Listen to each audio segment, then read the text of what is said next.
नमस्कार, जय हिंद। मैं मुकुल पाठक और बात कर रहे हैं आज घूसखोर पंडित के बारे में। जैसा कि आपने देखा होगा कि आज सुबह से ही मीडिया में सुर्खियां बनी हुई थीं और इन सुर्खियों में लगातार हमने देखा कि घूसखोर पंडित को लेकर पूरा माहौल बन रहा था। अब ये घूसखोर पंडित है क्या, जिसपे मायावती जो उत्तर प्रदेश की पूर्व मुख्यमंत्री है, यहाँ तक कि दलितों की सबसे बड़ी नेता है, और फिर वो ब्राह्मणों के लिए ऐसा बोल रही है कि ये जो चीजें हो रही हैं उचित नहीं है, जातिवादी हैं। यानी कि चीजें आपको अब समझनी पड़ेगी कि एक वेब सीरीज को लेकर अब पूरे देश में माहौल इस प्रकार से गरमाया है कि बड़े बड़े लोग ये कह रहे हैं कि भैया इनको पकड़ के जेल में डालो।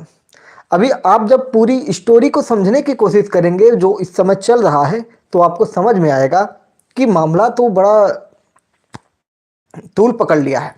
सबसे पहले आपको बता दें कि मनोज बाजपेयी और उनकी टीम, यानी कि उसके निर्देशक, प्रोड्यूसर, जो भी लोग हैं, सबने मिलकर एक वेब सीरीज बनाई और जिसका टीजर लॉन्च किया। टीजर लॉन्च तो किया, ठीक है, वेब सीरीज बन रही है, ठीक है, लेकिन उसका नाम रखा गया, टाइटल था घूसखोर पंडित। बताया जा रहा है कि एक ऑफिसर थे जो पंडित थे और घूसखोरी करते थे, यानी कि पैसा लेते थे, या कोई ऑफिसर थे, जो भी चीज़ है उस तरीके से उस वेब सीरीज में है। बहुत ज़्यादा उस वेब सीरीज के बारे में डिटेल हम नहीं देंगे, क्योंकि भाई कोई अगर पैसा लगा के फिल्म बना रहा है तो उसके जो स्टोरी है उसको रिवील न किया जाए। तो यानी कि एक ऐसी कॉन्स्पिरेसी है, एक ऐसी वेब सीरीज बनाई जा रही है जिसमें घुसखोर जैसी चीज़ों का यूज किया गया। घुसखोरी जो होती है ना प्रशासनिक व्यवस्थाओं में, आप देखते होंगे कि पैसे देकर एफआईआर दर्ज करवा देना, पैसे देकर लोगों को परेशान करवाना, ये सारी चीज़ें होती रहती हैं और भारत में आज भी होता है, ठीक है, और हर जगह होता है। तो उसी पर एक वेब सीरीज बन रही थी और उसका टीजर लॉन्च हुआ और टीजर लॉन्च होते ही पूरे देश में वायरल हो गया जातिवादी पंडित के नाम से। यानी कि एक जाति विशेष को टारगेट कर किया जा रहा है, ऐसा कहकर आंदोलन शुरू हो जाता है। सड़कों पर लोग निकल आते हैं, मुख्यमंत्री, राज्यपाल और अन्य लोगों को ज्ञापन दिया जाना शुरू हो जाता है। यानी कि जिलाधिकारी के माध्यम से उत्तर प्रदेश के मुख्यमंत्री, राज्यपाल, राज्यों में इस तरीके से काम होते हैं। मामला था ब्राह्मणवाद का, यानी कि ब्राह्मणों के खिलाफ की गई ये पूरी टिप्पणी थी, या ब्राह्मणों के खिलाफ एक प्रोपोगंडा की तरह देखा गया कि लोगों ने जो ये मूवी बनाई, जो वेब सीरीज बनाई, इसमें ब्राह्मण को कहीं ना कहीं एक जाति विशेष को घूसखोर दिखाने की कोशिश की गई। अभी आपको चीजें जब मैं बताऊंगा ना तो आपको इतना समझ में आ जाएगा कि ये मतलब मामला कैसा है। जैसे कुछ लोग तो वामपंथी विचारधाराओं से ग्रसित मनोज बाजपेयी को कह दिए कि मनोज बाजपेयी जो हैं वो वामपंथी विचारधारा से ग्रसित है, ब्राह्मण और ब्राह्मणों के खिलाफ हैं, जबकि मनोज बाजपेयी खुद एक ब्राह्मण है।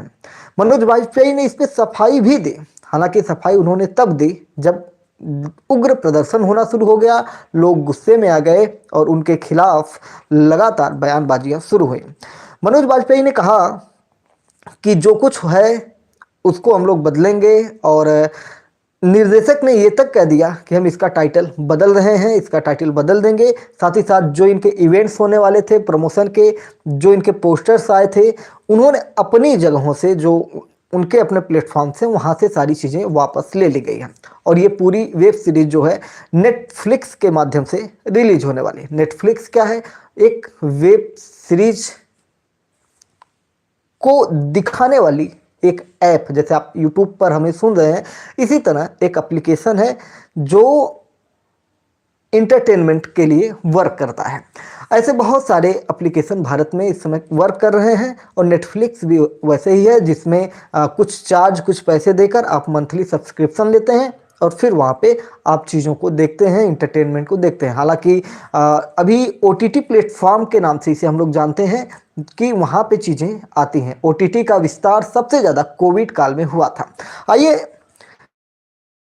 घूसखोर पंडित के बारे में बताते हैं कि सबसे ज़्यादा रोचक तथ्य ये निकला कि उत्तर प्रदेश सरकार, योगी आदित्यनाथ मुख्यमंत्री हैं, उन्होंने स्वतः संज्ञान ले लिया पूरे मामले को। स्वतः संज्ञान का मतलब खुद से संज्ञान लेते हुए उन्होंने एफआईआर दर्ज करने के निर्देश दिए और फिर लखनऊ पुलिस ने इस पर एफआईआर दर्ज किया। बताया जा रहा है कि हजरतगंज थाने में इन मामलों को लगाया गया है, यानी कि उनके ऊपर जातिवादी चीजें, बीएनएस की जो धाराएं होती हैं उनके हिसाब से। बीएनएस क्या होता है? भारतीय न्याय संहिता, क्योंकि आईपीसी आज समाप्त हो चुकी है, आईपीसी का नाम चेंज करके बीएनएस हो गया और धाराओं को भी अलग अलग तरीके से बांट दिया गया, जिनके बारे में हमने डिटेल से चर्चा की है जब बीएनएस लागू हुआ था, यानी कि आईपीसी हटा के बीएनएस आया था।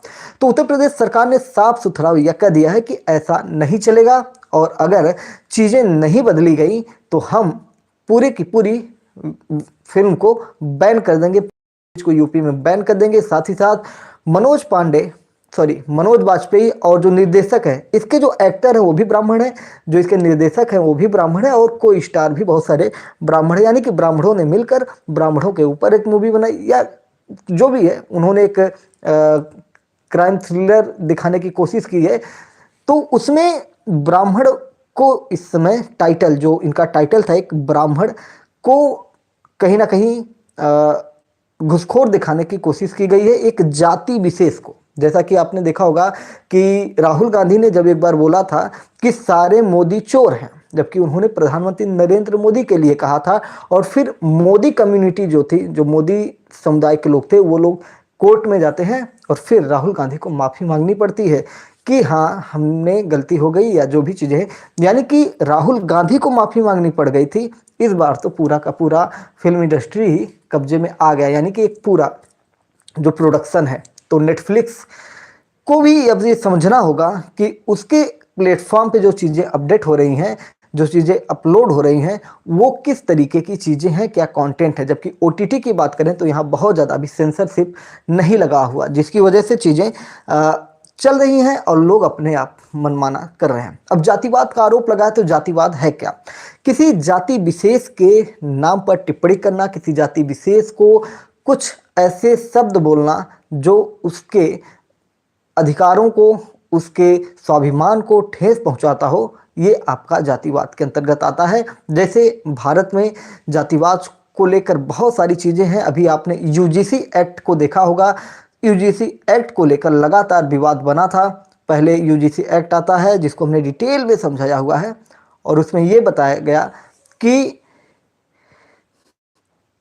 जनरल कास्ट या एससी एसटी ओबीसी को छोड़कर अगर कोई इनके बारे में कुछ अपशब्द बोलता है तो उनके ऊपर कार्यवाही की जाएगी शिकायतकर्ता द्वारा। अगर झूठा शिकायत किया जाता है तो जांच के बाद अगर पता चलता है तो शिकायतकर्ता को कुछ भी नहीं किया जाएगा। यानी कि ये सारी चीजें कहीं ना कहीं विवाद उत्पन्न की और फिर उसके बाद लगातार आज भी कंट्रोवर्सी इसकी बनी हुई। आप देखेंगे कि बनारस बीएचयू में कुछ मामला निकल के आया, फिर उसके बाद इलाहाबाद यूनिवर्सिटी में आया, जेएनयू में निकल के आया, दिल्ली यूनिवर्सिटी में निकल के आया, यानी कि देश के विभिन्न जगहों पर अभी यूजीसी वाला ही मामला चल रहा था। पहले सरकार कानून लाती है, फिर सुप्रीम कोर्ट उस पर स्टे लगाता है, फिर उसके बाद एससी एसटी ओबीसी वर्ग के लोग सड़क पर उतरकर उसका जो सुप्रीम कोर्ट का ऑर्डर है उसका विरोध करते हैं।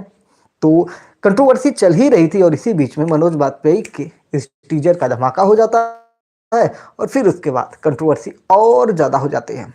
कि जब भी एससी एसटी ओबीसी समुदाय के लोग सड़क पर उतरते हैं तो उनका एक ही नारा होता है जातिवाद को लेकर कि ब्राह्मणवाद से आजादी, और ब्राह्मण को गाली देना इनका एक सिर्फ एजेंडा होता है और वही उनका पॉलिटिकल करियर है। और ब्राह्मण से कभी मिलें, ब्राह्मणों को जाने, तब उनको पता चलेगा कि ब्राह्मण कितनी मेहनत करके आगे बढ़ता है। इसीलिए कहा जाता है ना कि जो मेहनत करता है वो आगे बढ़ता है। और ब्राह्मणवाद जो है उसको समझना पड़ेगा, ब्राह्मणवाद होता क्या है उसको जानना पड़ेगा। एक संघर्षशील मेहनती कौम होती है, मेहनती समुदाय होता है जो लोगों को आगे बढ़ने के लिए प्रेरित करता है। और आप देखिए जो भी बड़े संस्थान है वहाँ पे आपको ब्राह्मण मिल जाएंगे या सवर्ण समुदाय के लोग मिल जाएंगे। क्यों?